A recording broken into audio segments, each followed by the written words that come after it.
Sanctus, Sanctus,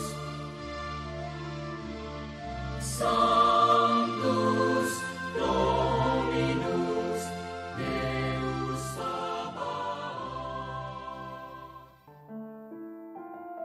Salam jumpa kembali saudara-saudariku yang terkasih dalam Tuhan kita Yesus Kristus. Salam sejahtera untuk kita semua. Berkat Allah yang Maha Kuasa senantiasa menyertai kita.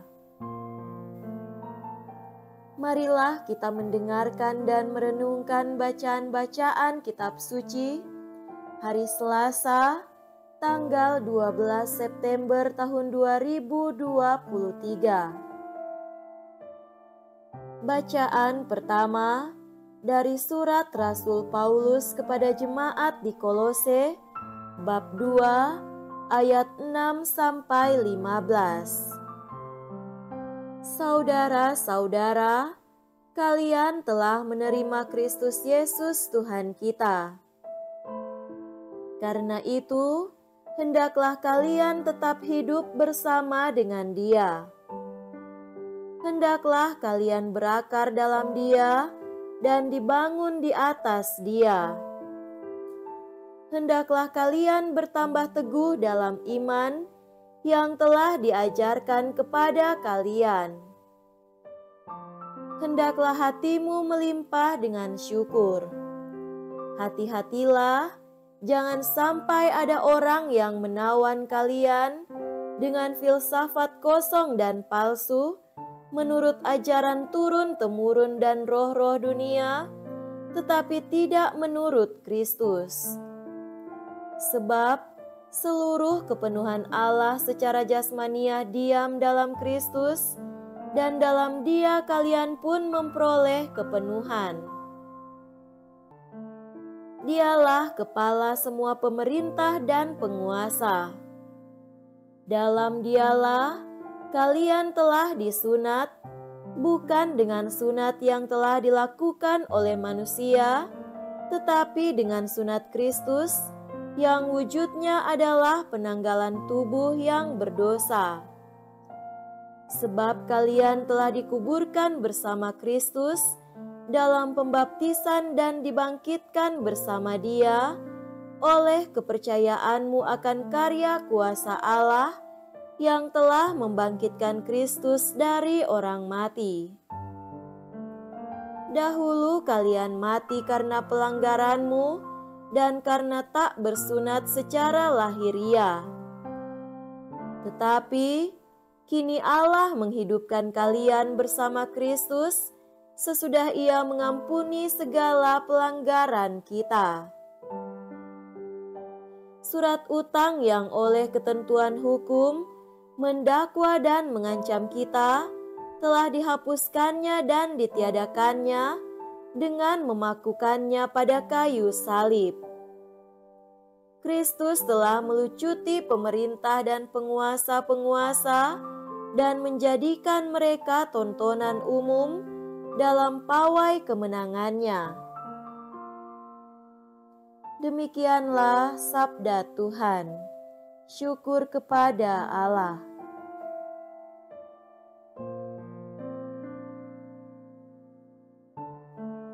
Semoga Tuhan beserta kita sekarang dan selama-lamanya. Inilah Injil suci menurut Lukas. Dimuliakanlah Tuhan. Injil Lukas bab 6 ayat 12 sampai 19.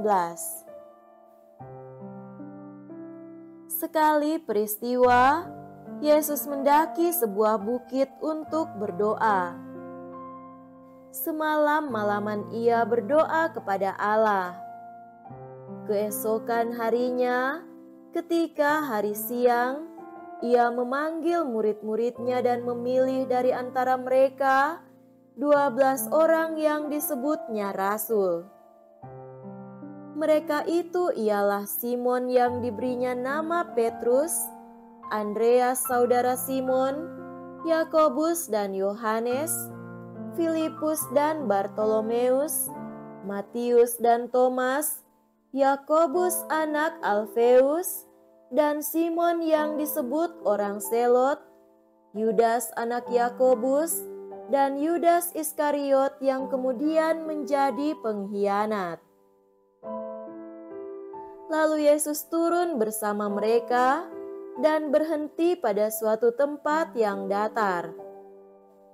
Di situ berkumpul sejumlah besar murid-muridnya dan banyak orang lain yang datang dari seluruh Yudea dan dari Yerusalem dan dari daerah pantai Tirus dan Sidon.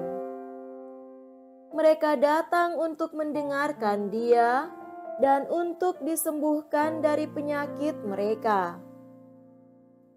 Juga mereka yang kerasukan roh-roh jahat mendapat kesembuhan. Dan orang banyak itu berusaha menjamah Dia, sebab daripadanya keluar suatu kuasa, dan semua orang itu disembuhkannya. Demikianlah sabda Tuhan. Terpujilah Kristus.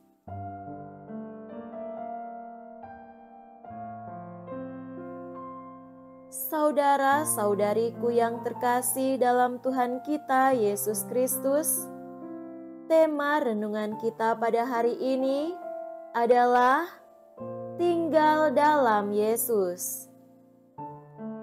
Kita sering mendengar firman Tuhan ini, "Akulah pokok anggur yang benar, dan Bapakulah pengusahanya. Tinggallah di dalam Aku, dan Aku di dalam kamu.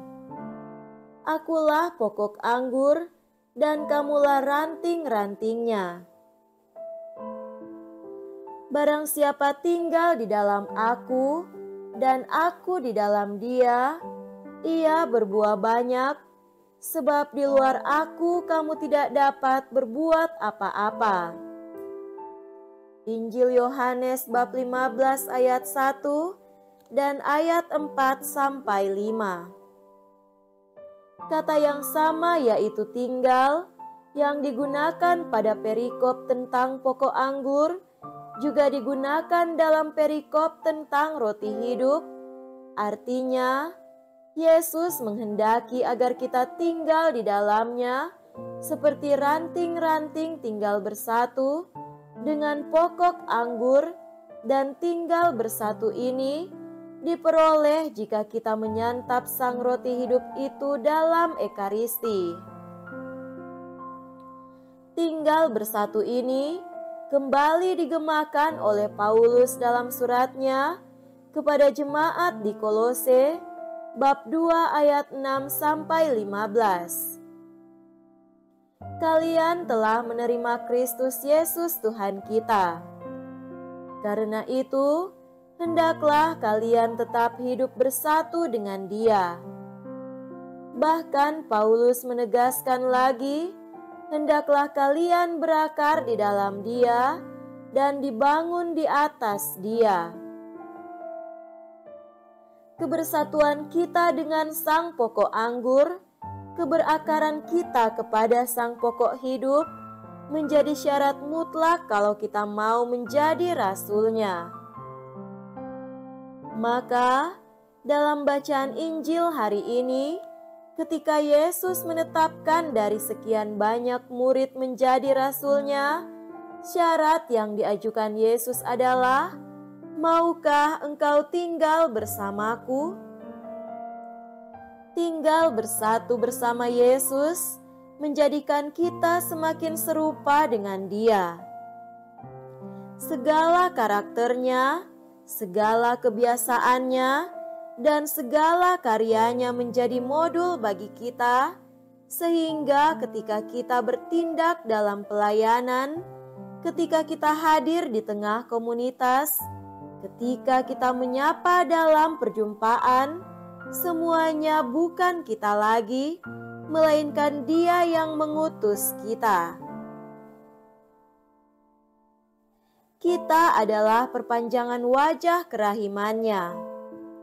Kita adalah alter Kristus yang benar-benar hadir dan dirasakan kehadirannya. Demikian kehadiran kita di tengah pelayanan kita benar-benar adalah kehadiran yang membawa sukacita dan kabar gembira. Dalam arti seperti inilah kita menjadi Injil yang hidup. Sayang seribu sayang, pada zaman yang serba modern dan digital ini, justru banyak rasulnya yang tidak tinggal bersatu lagi dengan sang pokok anggur. Banyak kaum religius yang tidak lagi menyantap sang roti hidup.